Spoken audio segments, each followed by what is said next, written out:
우리는 지금 골고다 언덕에 십자가에 달리신 우리 예수님께서 십자가 위에서 말씀하셨던 그 말씀 하나하나를 살피면서 그 의미가 무엇인가 확인하고, 그리고 우리에게 주시는 명령 앞에 순종하려고 이렇게 이 밤에도 함께 모였습니다. 첫 번째 주님의 말씀은 저들의 죄를 사하여 주옵소서, 무지해서 알지 못해서 행하고 있는 저들을 용서해 주옵소서, 그런 하나님 아버지께 드렸던 기도였습니다.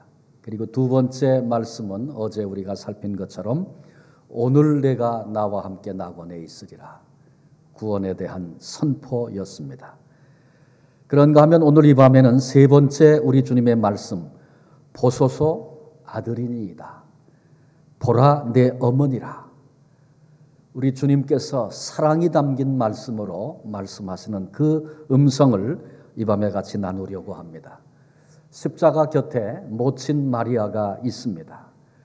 그 모친 마리아는 어떤 사람이었습니까?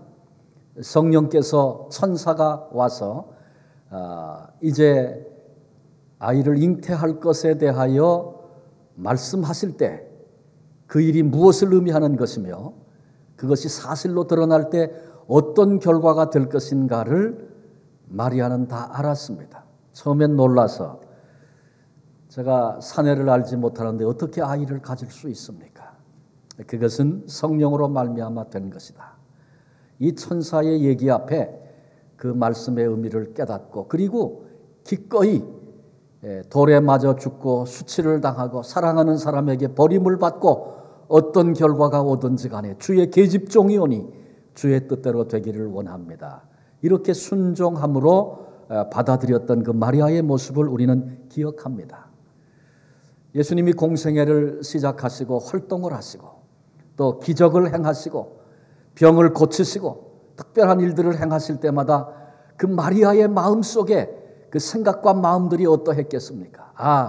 이런 일들을 하게 하시려고 하나님이 나를 통해서 메시아를 이 땅에 보내주셨고 그때 그 말씀이 그런 의미였구나.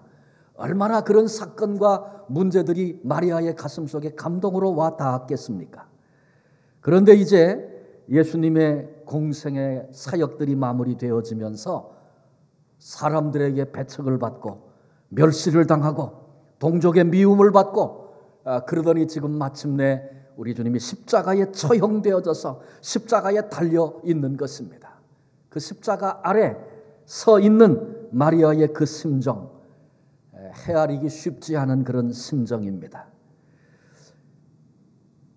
어린 아기를 안고 예수님의 부모가 결례의 날 성전에 갔을 때 시므온이라고 하는 한 노인을 만나게 되지 않습니까? 시므온이 아기 예수를 안고 그런 고백을 했습니다. 내 눈이 주의 구원을 보았도다. 메시아를 보지 않고는 내가 죽지 않겠다는 말씀 앞에 그 소망을 가지고 살던 시므온이 예수님을 만나고 그렇게 노래했습니다. 내 눈으로 주의 구원을 보게 하셨다는 것입니다. 이방을 비추는 빛이요 주의 백성 이스라엘의 영광이로다. 아기 예수를 품에 안고 그 영광스러움을 그렇게 찬미했습니다. 그리고 이제 마리아를 향해서 그런 예언의 말씀을 했죠. 이 아이가 자라서 비방받는 표적이 될 것이다. 칼이 내 마음을 찌르듯 하리라. 예수님을 십자가에 사람들이 못 받고 그리고 그 아래 그 고통의 자리에 지금 서 있는 마리아의 심정, 칼로 마음을 찌른다. 그것으로 다 표현이 될지 모르겠어요. 그 아들 예수께서 십자가에 달리셨을 때 제자들은 다 도망을 가버리고 친구들은 외면을 했습니다. 동족은 멸시하고 조롱합니다. 마리아가 이 엄청난 고통 앞에서, 그런데 가만히 생각해 보면 마리아가 병적으로 반응하고 악을 쓰고 졸도를 하고 뭐 그런 일이 있을 수 있을 것 같아요. 그런데 사복음서 기자는 마리아의 행동에 대해서 아무런 언급이 없습니다. 엄청난 슬픔 중이지만 그러나 흐트러지지 않는 마리아의 모습을 봅니다. 묵묵히 그 고통을 지금 견뎌내고 있습니다. 처절한 고통, 마리아가 마음으로 지금 겪고 있습니다. 이것은 인간의 육정으로는 불가능한 것입니다. 주님에 대한 마리아의 존경심, 누구보다도 예수께서 누구신지를 잘 알았던 마리아, 그를 돕고 계신 성령님의 은혜, 이런 것들을 우리가 함께 생각합니다.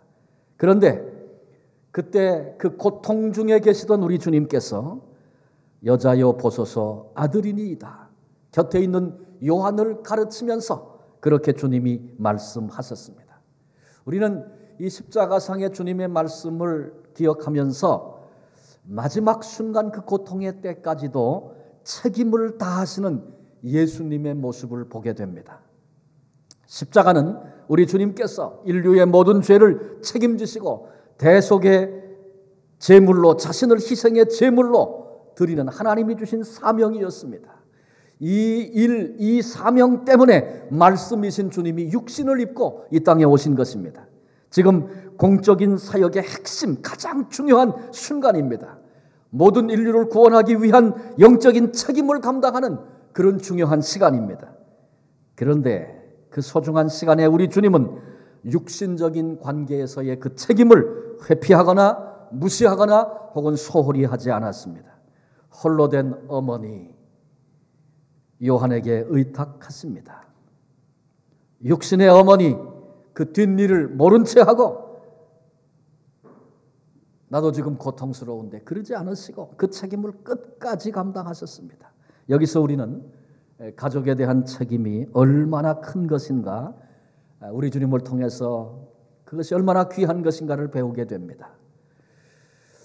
우리는 주님의 일을 하면서, 때로는 영적인 일을 하면서, 때로는 공적인 그런 자리에 서 있으면서 그것 때문에 가정의 책임을, 때로는 주부의 책임을, 자녀의 책임을 외면할 때는 없었는가 돌아봐야 합니다.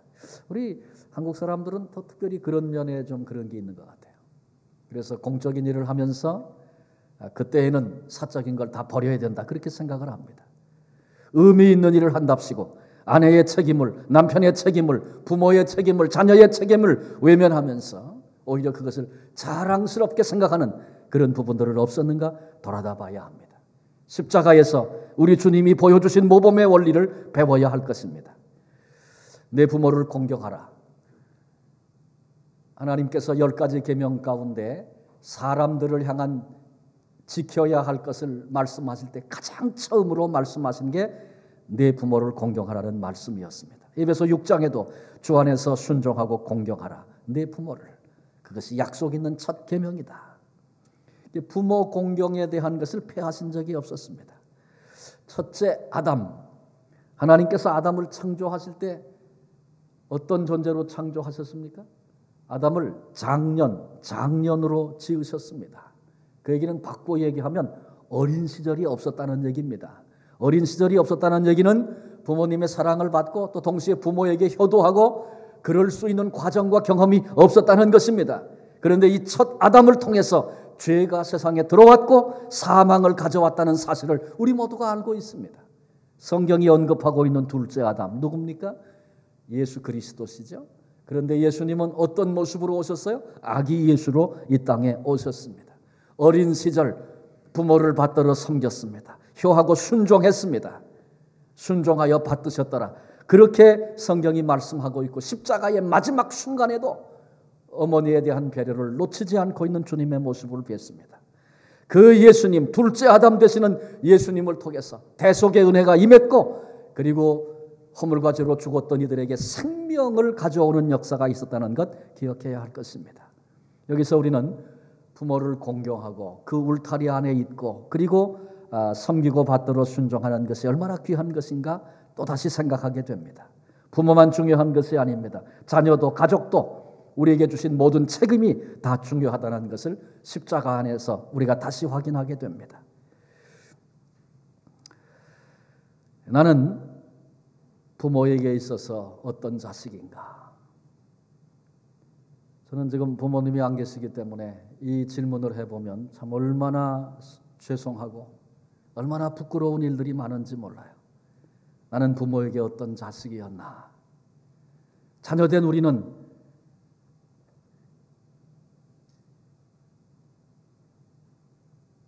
또 동시에 부모이기도 하지요.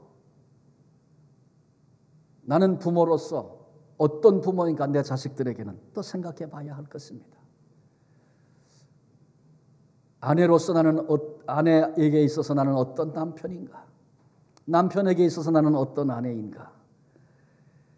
여러 가지 생각을 다 내려놓고 십자가 앞에서 주님이 보이신 본 앞에서 나는 어떤 존재인가? 소홀히 하지 못했던 것은 없는가? 다시 돌아다 보면서 끝까지 이 책임을 다하셨던 주님의 모습을 배우고 우리도 이 소중한 관계로 묶어주신 하나님의 그 사랑 앞에서 이 책임을 마지막까지 다 감당하리라 새롭게 다시 결단하는 그런 시간이 되어져야 할 것입니다. 두 번째로 우리는 요한에 대한 얘기를 좀 나누려고 합니다. 먼저 생각할 것은 요한은 어떤 제자였는가라고 하는 것입니다. 예수님의 십자가, 고난, 고통, 이루다 말할 수 없고 설명할 수 없는 그런 고통입니다. 주님이 마셨던 쓴 잔 가운데 빼놓을 수 없는 고통이 있다면 그것은 바로 제자들의 배신입니다. 제자들에게 버림을 받은 것입니다.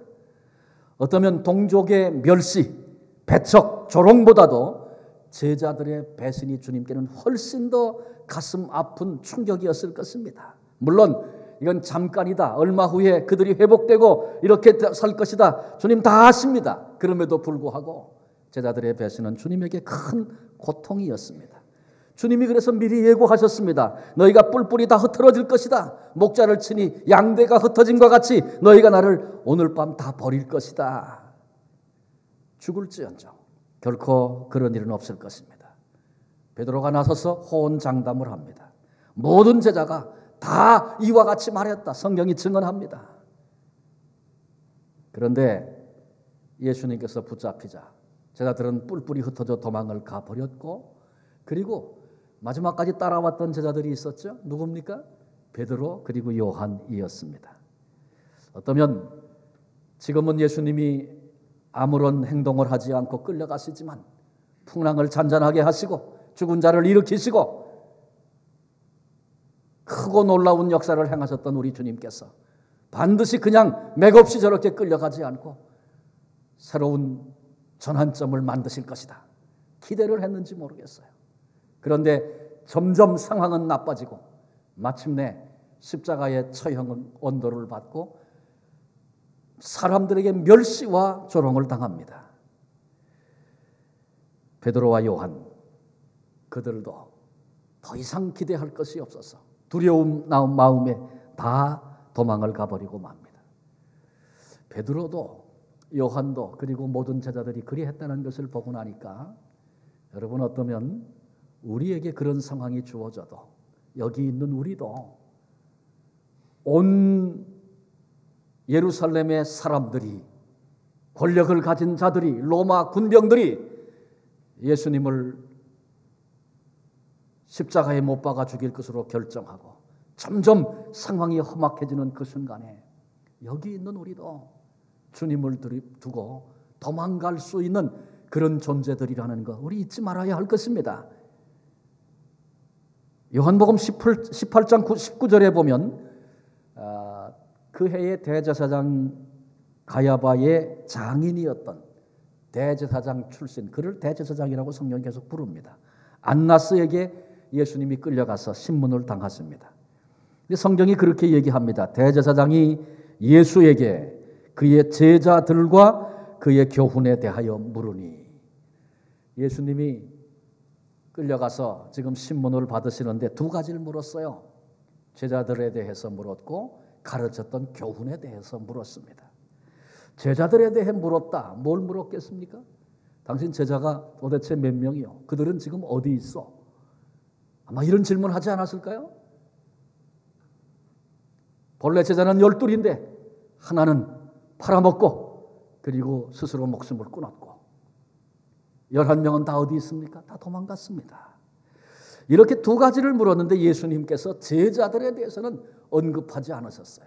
그리고 교훈이 뭐냐 그러니까 내가 한 가지도 숨긴 것이 없고 비밀스럽게 가르친 것이 없고 성전에서 공개적으로 가르쳤는데 들었던 그들에게 물어보시오. 그들이 다 알 것입니다. 그 한마디 하셨어요. 당신의 제자들은 어떻게 됐소? 이 질문 앞에 주님이 답변을 못하십니다. 얼마나 제자들을 생각하면 가슴이 아프고 그것이 예수님께 고통이 되었겠습니까?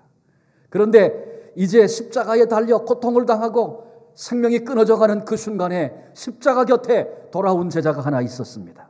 요한이었습니다. 사랑하시는 제자. 그런데 요한복음의 요한 사도는 자기의 이름을 밝히지 못합니다. 부끄러움을 무릅쓰고 돌아온 제자, 이름도 밝힐 수 없는 그런 제자, 예수님을 버리고 도망갔던 사람.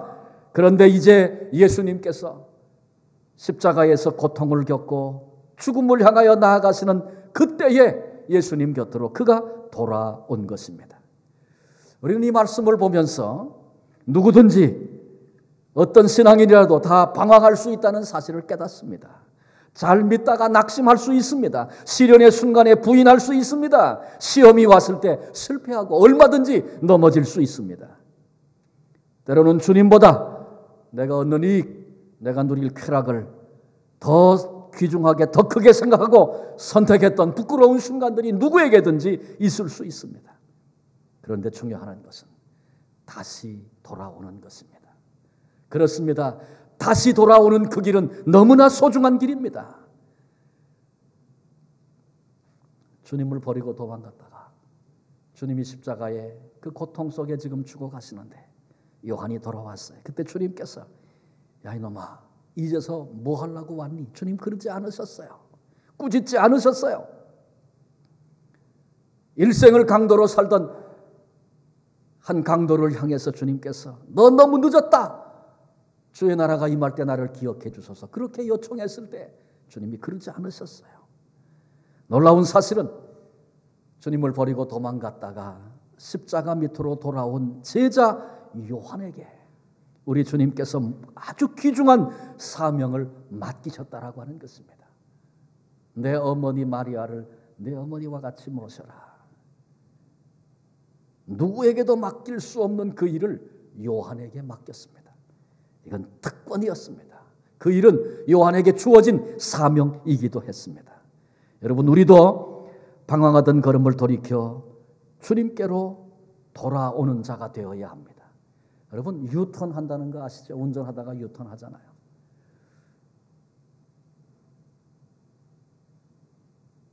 내가 지금 토론토를 향해서 간다고 생각했는데 가다 보니까 퀘벡이 나오네. 그럼 어떻게 돼? 잘못 가고 있네. 그리고 계속 가야 합니까? 그때 유턴해야 합니다. 깨닫는 순간에 아는 순간에 그냥 유턴하면 되는 거예요. 그리고 다시 목표를 향해 가면 되는 겁니다. 여러분 우리가 아무도 장담할 수 없는 약함이 우리 속에 다 있습니다.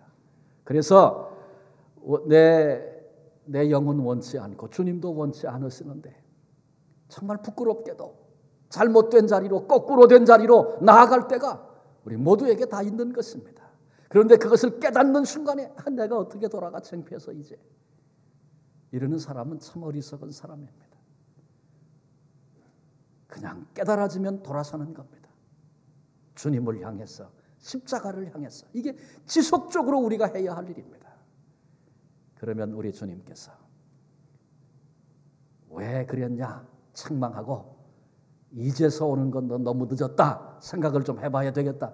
주님 그러지 않으시고 기다리고 계시다가 십자가 밑으로 돌아온 이를 품어주시며 요한에게 소중한 사명을 귀한 사명을 맡겨주셨던 것처럼 우리에게도 소중한 사명을 예비하고 계셨다가 맡겨주시는 것이죠.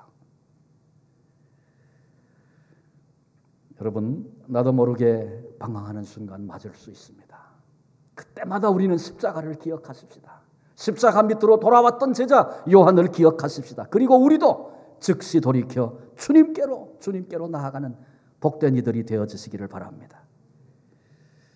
주님께서 돌아온 당신에게 맡겨주실 명예로운 어떤 사명 우리 주님 준비하고 계실 줄 누가 알겠습니까? 우린 기억합니다. 베드로가 예수님을 3번씩이나 부인했어요.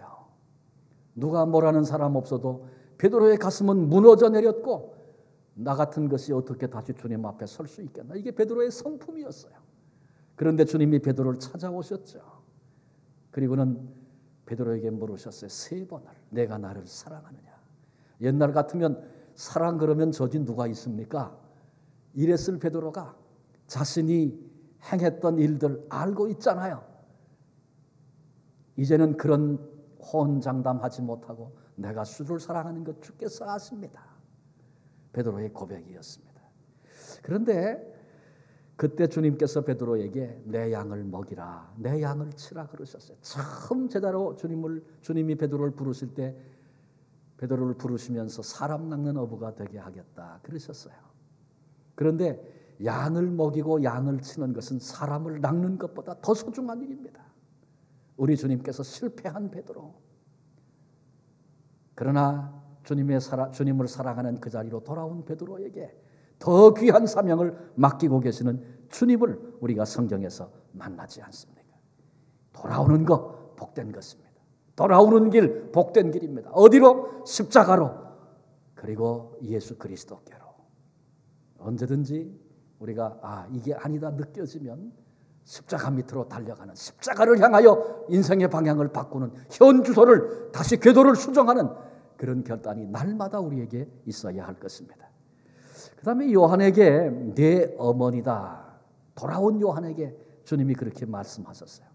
그날부터 요한이 마리아를 자기 집의 어머니로 모십니다. 그래 가만히 생각해 보면 혈연 관계에 있는 친어머니를 모시는 것도 어머니를 잘 모시는 일이 쉽지 않습니다. 그래서 어머니 노엽게 하고 자식이 어머니와 싸우고 그런 일이 비일비재하잖아요.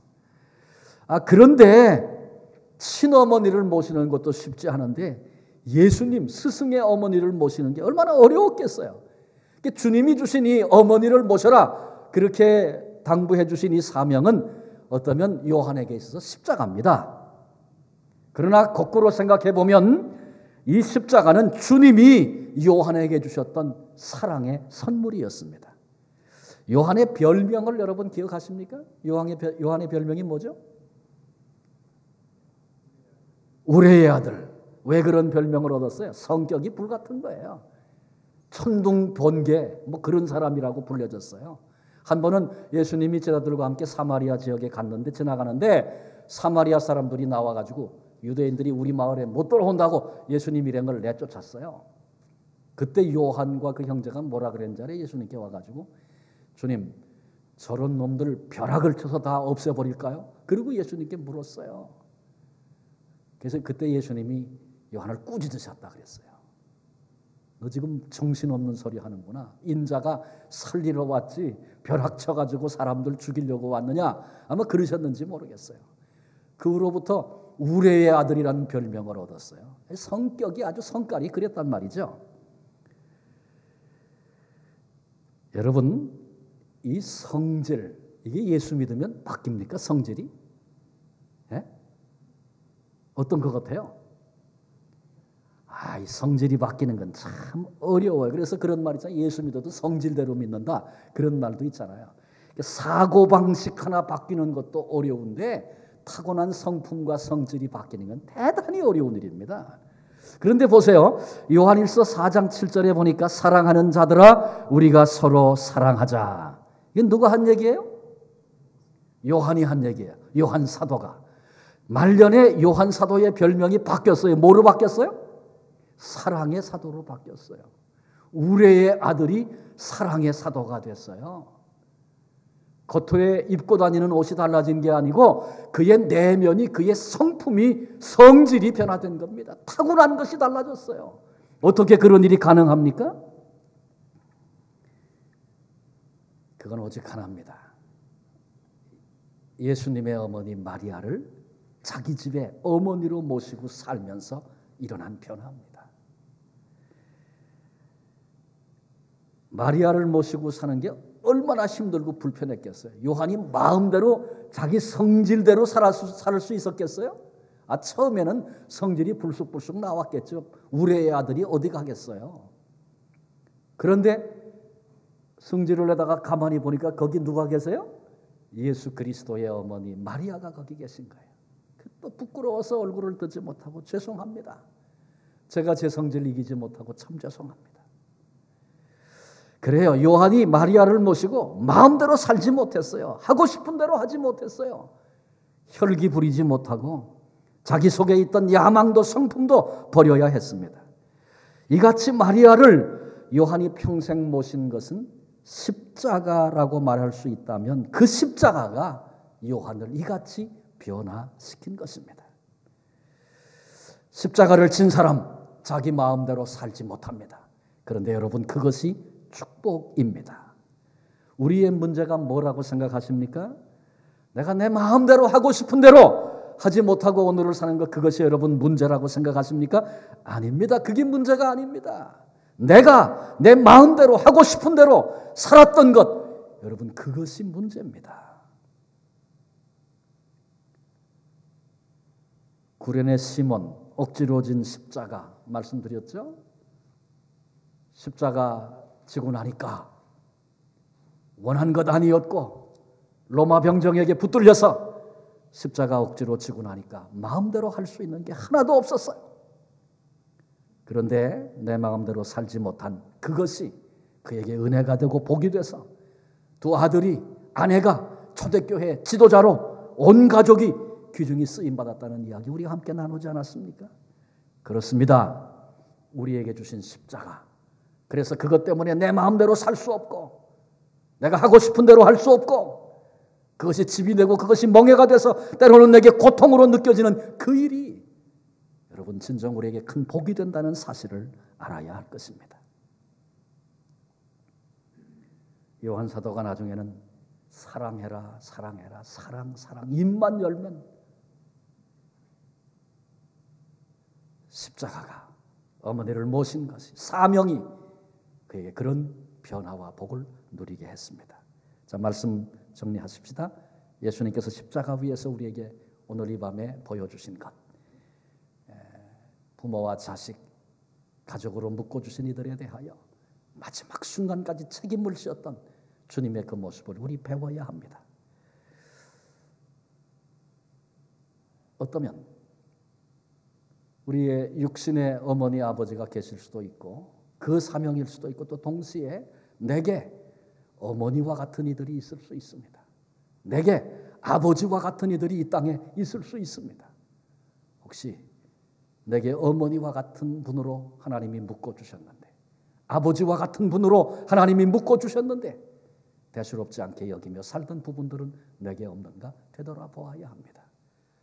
내게 자식과 같은 이로 육신의 혈통을 따라 낳은 자식도 있지만 영적으로 내가 돌보고 키워내야 할 자식으로 내게 붙여주신 그런 영혼들이 있는데 어디서 어떻게 존재하든지 상관없이 관심 없이 그렇게 살던 부분들은 없는가 이 밤 돌아다 봐야 합니다. 주님이 마지막 순간까지 그 책임을 다했듯이 하나님 내 생명 부르시는 그날까지 이 책임 다하게 하소서. 우리의 결단이어야 할 것입니다. 또 동시에 십자가로 돌아왔던, 실패했지만 도망갔었지만 예수님을 버렸었지만 십자가로 골고다로 예수께로 돌아왔던 요한, 제자 요한의 그 방향을 우리는 잊지 말아야 합니다. 혹시 오늘 내 존재가 우리 주님을 떠나서 주님이 원치 않는 그런 자리에 가 있는 것은 없습니까? 주님이 원치 않는 절망의 자리에 혹시 있지는 않습니까? 주님이 원치 않는, 주님보다 더 기뻐하는 것이 내게 있어서 주님을 떠나 있지는 않습니까? 오늘 이 밤에 우리의 방향을 주께로 돌이키십시다. 십자가를 향하여 돌이키십시다. 이 밤에 우리가 십자가 아래에 있는 자로 주님 앞에 그렇게 서십시다. 그리고 나아가서 십자가를 통하여 오늘 이 밤에 내게 주신 사명은 무엇인가 되돌아보십시다. 그 십자가 통하여 우리에게 주신 그 사명, 요한 사도가 그날 그 순간부터 생명 다하는 날까지 그 사명 감당했던 것처럼 주님이 십자가를 통하여 내게 맡겨주신 사명이라면 여러분 힘들어서 십자가 지고 가다가 힘들어 이제는 좀 그만하고 마음대로 좀 살아야 되겠다. 여러분 혹시 그렇게 생각하시는 분은 계시지 않습니까? 말씀드렸죠? 마음대로 사는 것 그것이 문제라고. 십자가 때문에 사명 때문에 내가 내 마음대로 내 하고 싶은 대로 하지 못하고 사는 것 그게 멍해고 짐 같지만 그 십자가가 내게는 복이 되어져서 하나님 앞에 영광을 얻게 될 이유로 그렇게 사용된다는 것 기억하시고 내게 주신 사명이 무엇이든지 간에 힘들다고 이제는 그만 좀 놓겠다고 그러지 말고 십자가를 붙잡고 사명을 붙잡고 주님 앞에서는 그날까지 이 길을 갈 수 있는 우리 모두가 되어야 할 것입니다. 오늘 이 밤에는 이 말씀 세 가지를 좀 붙잡고 하나하나 위해서 우리가 같이 좀 내게 적용하면서 좀 같이 기도하려고 합니다. 먼저 우리의 가족을 생각하면서 우리에게 허락하신 이 복된 관계, 내가 감당해야 할 내 위치와 자리에서 감당해야 할 사명을 다시 한번 생각하면서 하나님 이 책임 나도 다하며 살게 해 주옵소서. 말씀드렸습니다. 하나님께서 어머니와 같은 이로 아버지와 같은 이로 영적으로 내 자식과 같은 자로 주님이 붙여주신 사람들도 있다 그랬어요. 내 신앙생활 돌아다 보십시다. 내게는 그런 이가 누군가. 혹시 잊어버리고 외면하고 상관없는 자리에 그렇게 살고 있다면 이 책임 다하겠습니다. 하나님 앞에 결단하며 기도하십시다. 우리 가족, 부모와 자식, 우리 형제, 내가 감당해야 할 내 위치에서의 사명 다시 생각하면서 함께 이 시간 먼저 하나님 앞에 결단하며 기도하시겠습니다.